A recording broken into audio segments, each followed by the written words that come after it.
Hello प्यारे साथियों, जय हिंद। आज हम आप लोगों के सामने लेसन 1, इसका नाम है ए लेटर टू गॉड, जिसके राइटर हैं G.L. फ्यून्स। इसका फुल एक्सप्लेनेशन लेकर के आए हैं। तो चलिए शुरू करते हैं।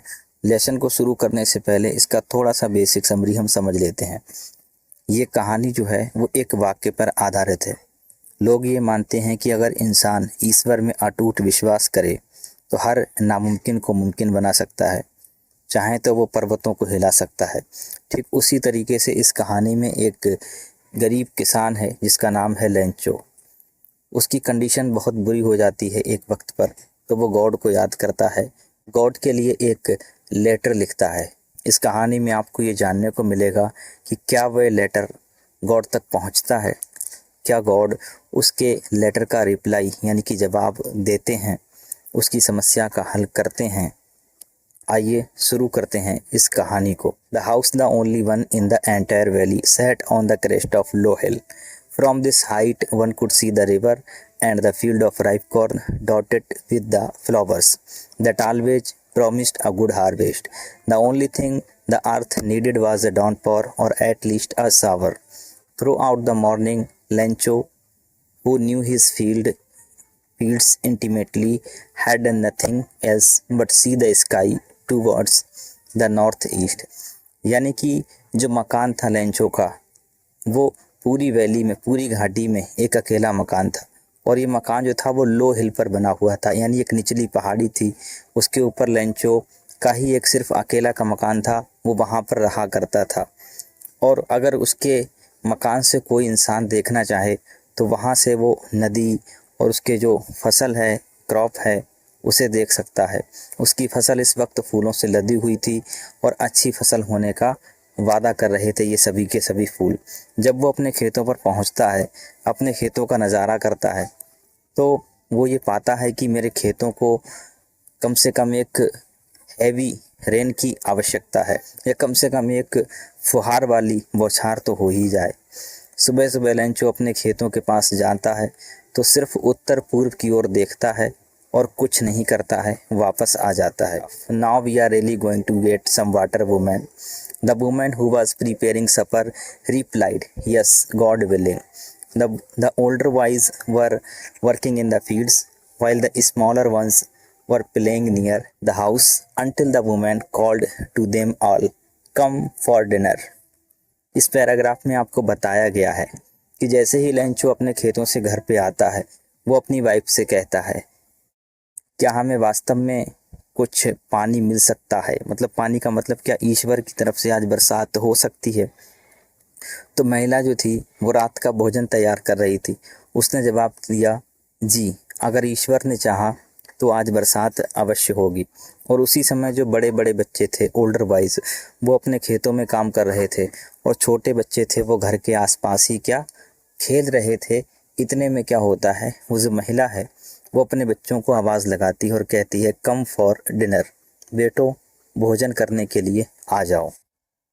It was during the meal that, just as Lencho had predicted, big drops of rain began to fall. In the northeast, huge mountains of clouds could be seen approaching. The air was fresh and sweet. The man went out for no other reason than to have the pleasure of feeling the rain on his body. And when he returned, he explained, these are not raindrops falling from the sky, they are new coins. The big drops are 10 cent pieces and the little ones are fives।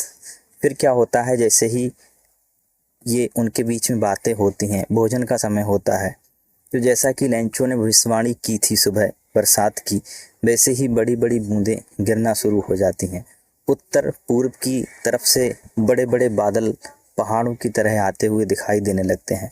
एकदम से ताज़ा हवा चलने लगती है।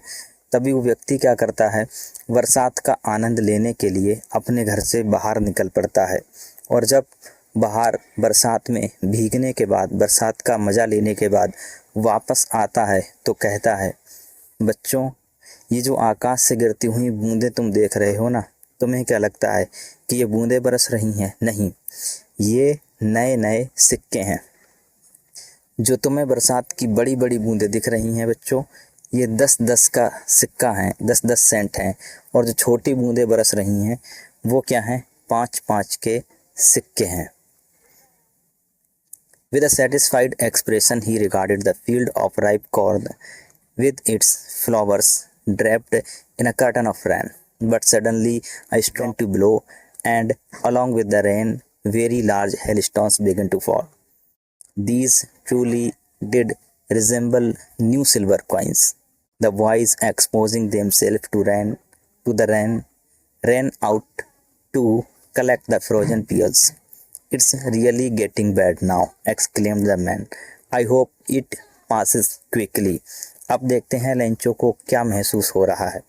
जैसे ही Lencho ने ये बात अपने बच्चों को समझाई कि ये बड़ी बूंदे 10 का सिक्का है और छोटी बूंदे 5-5 का सिक्का है, उसके बाद लेंचो फिर अपने खेतों की तरफ एक नज़र डालता है। उसे दिखाई देता है कि बरसात ने मेरे खेत के सभी फूलों को चारों ओर से घेर लिया है। शानदार नज़ारा है। अचानक से हवा तेज बहने लगती है और बरसात के साथ साथ बड़े बड़े ओले भी गिरना शुरू हो जाते हैं। तो लेंचो शुरू में ये कहता है कि वास्तव में आज जो ईश्वर है मेरे ऊपर बहुत मेहरबान है। अभी तो 10-10 के 5-5 के सिक्के ही बरसा रहा था, अब यह चांदी के सिक्के भी बरसने लगे। लड़के एकदम से घर से बाहर निकलते हैं और उन फ्रोजन पियर्स यानी कि उन मोतियों को, कहें तो उन ओलों को इकट्ठा करने के लिए भागते हैं, इकट्ठा करने लगते हैं। तभी लेंचो मन ही मन सोचता है, अब ये बहुत बुरा हो रहा है। मुझे उम्मीद है कि ये बला जो है वो जल्दी ही टल जाएगी। यानी अब उसे एहसास होने लगा कि अगर ये ओले ज़्यादा देर तक बरसते रहे तो ये हमें बर्बाद कर सकते हैं। It did not pass quickly. For an hour the hail rained on the house, the garden, the hillside, the cornfield, on the whole valley. The field was white as if covered with salt. जैसा कि Lencho को डर था, वो जो बरसात थी वो जल्दी नहीं गुजरी, वो जो ओलों की बरसात थी वो जल्दी नहीं गई। It did not pass quickly. For an hour, 1 घंटे तक वो ओले जो थे वो उसके घर, उसकी जो पहाड़ी थी, उसके जो खेत थे, बल्कि जहाँ तक नज़र आ रही थी हर जगह वो ओले बरसते रहे। और अंत में नतीजा ये निकला कि उसका जो खेत है वो ऐसा दिखाई देने लगा जैसे कि किसी ने उसे सॉल्ट से कवर कर दिया हो, यानी नमक से ढक दिया हो। Not a leaf remained on the trees. The corn was totally destroyed. The flowers were gone from the plants. Lencho's soul was filled with sadness. When the storm had passed, he stood in the middle of the field and said to his sons, a plug of locusts would have left more than this. The hail has left nothing. This year we will have no corn. That night was a sorrowful one. All our work for nothing. There is no one who can help us. We'll all go hungry this year. अब क्या होता है, जैसे ही Lencho देखता है कि मेरे जो खेत हैं वो बिल्कुल ओलों से ढक गए हैं, सॉल्ट की तरह वाइट वाइट नज़र आ रहे हैं, तो वो अपने खेतों में जाता है। जाकर के देखता है तो उसके जो पौधे थे, उसके जो फसल के पौधे थे, उन पर एक पत्ती भी बाकी नहीं बची थी। और वो कहता है कि मैं पूरी तरीके से बर्बाद हो गया, मेरी फसल पूरी तरीके से बर्बाद हो गई। लेंचो अपने खेतों के फूलों को इधर उधर बिखरे हुए देखता है तो लेंचो की आत्मा दुख से भर जाती है। जब तूफान गुजर गया, वो खेत के बीचों बीच खड़ा हुआ और अपने बेटों से, अपने पुत्रों से कहने लगा, बेटा अगर टिड्डियों का झुंड भी आता तो इससे कहीं ज़्यादा छोड़ जाता। इन ओलों ने हमें कहीं का नहीं छोड़ा, हमें पूरी तरीके से बर्बाद कर दिया। इस वर्ष हमें बिना अनाज के रहना पड़ेगा। ये रात बहुत दुख भरी रात थी। हमारी सारी जो मेहनत है वो बेटा बर्बाद हो गई और हमारे आसपास कोई रहता भी नहीं है, क्योंकि हमारा अकेला का घर है घाटी में, तो हमारी मदद करने वाला भी कोई नहीं है। इस साल हमें भूखा रहना पड़ेगा। But in the hearts of all who lived in the solitary house in the middle of the valley, there was a single hope, help from God. Don't be so upset, even though this seems like a total loss. Remember, no one dies of hunger. That's what they say, no one dies of hunger. All through the night, Lencho thought only of his one hope, the help from God, whose eyes, as he had been instructed, see everything, even what is deep in one's conscience. Lencho was an ox of a man, working like an animal in the fields, but still he knew how to write. The following Sunday at daybreak, he began to write a letter, which he himself would carry to town and place in the mail. It was nothing less than a letter to God. जब Lencho की सारी उम्मीदों पर पानी फिर जाता है तो वो मन ही मन में उस रात अपने इधर उधर करवट बदलता है और सोचता है कि यहाँ तो हम अकेले रहते हैं, तो हमारी कोई मदद करने वाला तो नहीं है। अब सिर्फ एक ही है जो हमारी मदद कर सकता है, वो है गॉड, है ना। और उसे एक बात ध्यान आती है कि मैंने लोगों को ये कहते हुए सुना है कि ईश्वर कभी किसी को भूखा नहीं मरने देता। लोग ये बात कहते हैं कि भूख से कोई नहीं मर सकता। लेंचो सारी रात इसी उम्मीद के बारे में सोचता रहता है कि हमारी आखिरी उम्मीद है सिर्फ हेल्प फ्रॉम गॉड, और इसी उम्मीद में वो रात काट देता है, अपनी गहराई से ईश्वर को याद करता रहता है। जैसा कि आप सभी जानते हैं कि लेंचो बहुत हार्ड वर्किंग फार्मर था, बैलों की तरह खेत में काम करता था, लेकिन इसके बावजूद उसे पढ़ना लिखना भी आता था। इसीलिए अगले ही रविवार, क्योंकि जैसे ही दिन निकला सुबह हुई, तो रविवार को क्या किया, उसने एक लेटर लिखना शुरू किया और ख़ुद उस लेटर को ले जा कर के एक शहर के डाक घर में जाके डाल दिया। और उसमें कुछ नहीं था, सिर्फ वो लेटर था गॉड के नाम। आइए जानते हैं उस लेटर में उसने क्या लिखा था। God, he wrote, if you don't help me my family and I will go hungry this year. I need 100 pesos in order to sow my field again and to live until the crop comes. Because the hail storm ... He wrote to God on the envelope, put the letter inside, and still trouble went to town. At the post office, he placed a stamp on the letter and dropped it into the mailbox.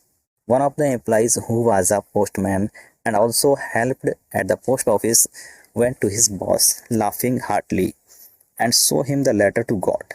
Never in his career as a postman had he known that address. The postmaster, a fat, amiable fellow, also broke out laughing, but almost immediately he returned serious and, tapping the letter on his desk, commented, "What faith! I wish I had the faith of the man who wrote this letter, starting up a correspondence with God." तो इसमें जो Lencho है वो God को क्या लिखता है, God को लिखता है, गॉड, अगर तुम मेरी हेल्प नहीं करोगे तो मेरा परिवार इस साल भूखा मर जाएगा। मुझे अपने खेतों को फिर से तैयार करने के लिए और जब तक कि अगली फसल नहीं आ जाती तब तक अपनी जीवन जीने के लिए 100 पीसों की ज़रूरत है, क्योंकि उन ओलों ने ... बाकी गॉड तो सब जानते ही हैं, तो इसने इतना ही लिख के छोड़ दिया। उसने लिफाफे पर लिखा गॉड, और ये लिफाफा जो था वो उसने कस्बे में गया और पोस्ट ऑफिस में डाल दिया। डाकघर में जैसे ही उसने ये लिफाफा डाला था, उसने टिकट लगाए, डाक पेटी में डाला, तो डाकघर का एक कर्मचारी जो कि डाकिया था और डाकघर में भी काफ़ी सारी हेल्प किया करता था, मन ही मन में यानी कि मुस्कुराते हुए अपने मालिक के पास पहुंचा, अपने बॉस के पास पहुंचा, जो पोस्ट ऑफिस के जो हेड थे, और उनसे कहता है, एक डाकिये के रूप में सर, मैंने अपनी नौकरी के दौरान ये एड्रेस कभी नहीं देखा। ऐसी बात कही। जो पोस्टमास्टर जो थे वो एक मोटा व्यक्ति था और हंसमुख व्यक्ति था, खुश मिजाज व्यक्ति था।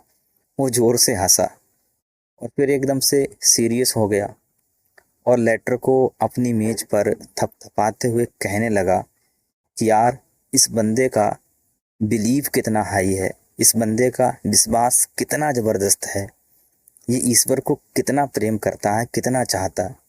काश जिसने ये पत्र लिखा है ऐसा प्रेम हमारे अंदर भी होता, जो कि गॉड से ये लेटर में बात करना चाहता है। So order not to shake the writer's faith in God. The postmaster came up with an idea, answer the letter. But when he opened it, it was evident that to answer it, he needed something more than goodwill, ink and paper. But he stuck to his resolution. He asked for money from his employees.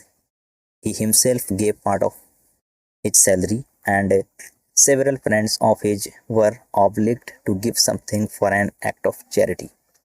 It was impossible for him to gather together the 100 pesos, so he was able to send the farmer only a little more than half.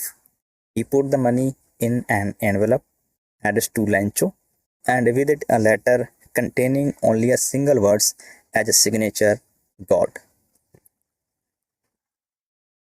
जब post master मुस्कुराने के बाद में serious हो जाता है तो वो कहता है कि इस बंदे का विश्वास जो है वो बना रहे, वो ईश्वर के प्रति इसका प्रेम बना रहे।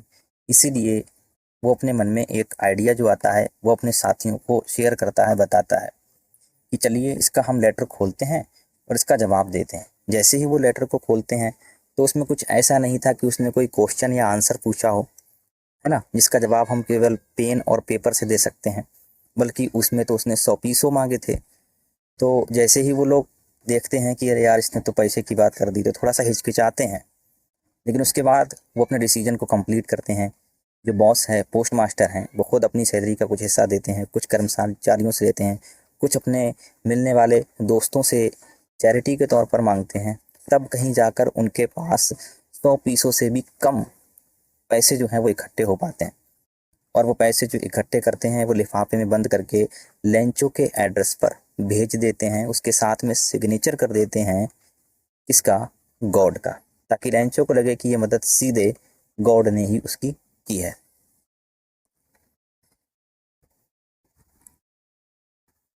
The following Sunday, Lencho came a bit earlier than usual to ask if there was a letter for him. It was the postman himself who handed the letter to him, while the postmaster, experiencing the contentment of a man who has performed a good deed, looked on from his office. Lencho showed not the slightest surprise on seeing the money. Such was his confidence. But he became angry when he counted the money. God could not have made a mistake, nor could he have denied Lencho what he had requested. जैसे ही अगले रविवार को ये सब चीज़ें होती हैं, Lencho आता है, अपने पत्र के बारे में पूछता है कि सर मेरे लिए कोई पत्र आया है। तो जो पोस्टमैन हैं वो उसको क्या करते हैं, पत्र देते हैं, और सोचते हैं कि जैसे ही इसे पत्र मिलेगा शायद ये एक्साइटेड होगा उसी की वजह से कि अरे गॉड ने मेरा जवाब दे दिया। तो ये सब देखने के लिए सब लोगों की नज़र इस पर, लेंचो पर बनी हुई होती है। पूरा पोस्ट जो ऑफिस होता है वो लेंचो को ध्यान से देख रहा होता, लेकिन लेंचो बिल्कुल हैरान ही नहीं होता है। वो उससे लेटर लेता है और बिल्कुल भी हैरानी ना करते हुए लेटर को खोलता है और पैसे गिनने लगता है। लेकिन जैसे ही वो पैसे गिनता है, पैसे हैं कम, तो पैसे कम होने की वजह से वो गुस्सा हो जाता है और कहता है कि God could not have made a mistake, ईश्वर से तो गलती हो ही नहीं सकती, क्योंकि ईश्वर ऐसा नहीं है कि 100 और 70 में डिफरेंस नहीं जानते, वो गलती कर ही नहीं सकते हैं, गॉड गलती कर ही नहीं सकता है। और ना ही ऐसा है कि लेंचो ने ईश्वर से कुछ ज़्यादा मांग लिया हो जो उनके पास कम पड़ गया हो। तो वो अपने मन में कहता है ना तो ईश्वर मिस्टेक कर सकता है, ना तो ईश्वर के पास कमी है, तो आखिर ये पैसे जो कम हुए हैं इसमें ज़रूर कोई ना कोई रीज़न है। तो वो रीज़न क्या है हम समझते हैं। Immediately Lencho went up to the window to ask for paper and ink. On the public writing table he started to write with much wrinkling of his brow caused by the effort he had to make to express his ideas. When he finished he went to the window to buy a stamp which he licked and then affixed to envelope with a below of his fist. The moment the letter fell into the mailbox, the postmaster went to open it. It said, God, that I asked for only 70 pesos reached me. Send me the rest since I need it very much. But don't send it to me through the mail because the post office employees are a bunch of crook लैंचो। जैसे ही लैंचो को गुस्सा आता है फिर उसका reaction क्या होता है, लैंचो तुरंत विंडो के पास में जाता है पोस्ट ऑफिस की, वहाँ से वो पेपर लेता है और पेन लेता है, स्याही लेता है और टेबल पर जाकर दूसरा लेटर जो है लिखना शुरू कर देता है। वो अपने माथे पर अपनी बहुओं को ऊपर नीचे करता है, गुस्सा प्रकट करते हुए, आँख बबूला हुआ है। जब उसने लिखना समाप्त किया उसके बाद में वो डाक टिकट खरीदने के लिए खिड़की पर गया। उसने अपनी जीभ से अपनी मुट्ठी से थपथपाते हुए टिकट को जो है वो लेटर पे लगाया और उस लेटर को सीधा मेल बॉक्स डाक पेटी में जाके डाल दिया। जैसे ही लेटर पड़ा लैंचो वहाँ से गया। पोस्ट मास्टर वो खुद उस लेटर को लाते हैं और खोलते हैं तो उसमें देखते हैं क्या लिखा है। उसमें लिखा है कि गॉड, वो जो मैंने आपसे 100 पीसोस मांगे थे उसमें से केवल 70 ही मेरे पास अभी तक पहुँचे हैं और बाकी का जो रेस्ट ऑफ द मनी है, जो शेष पैसा है, वो भी मुझे भेज दीजिए क्योंकि मुझे उनकी बहुत ज़्यादा ज़रूरत है। लेकिन ऐसा करना गॉड कि मेरे पास जो इस बार पैसे भेजना वो डाक द्वारा मत भेजना, क्योंकि डाक घर के कर्मचारी कोई कर्मचारी नहीं है, बल्कि ये एक कहें तो ये डकैतों का ग्रुप है, ये ठगों की टोली है, आपका लैंचो। तो बस इतनी सी थी ये कहानी। दोस्तों, इस कहानी का अंत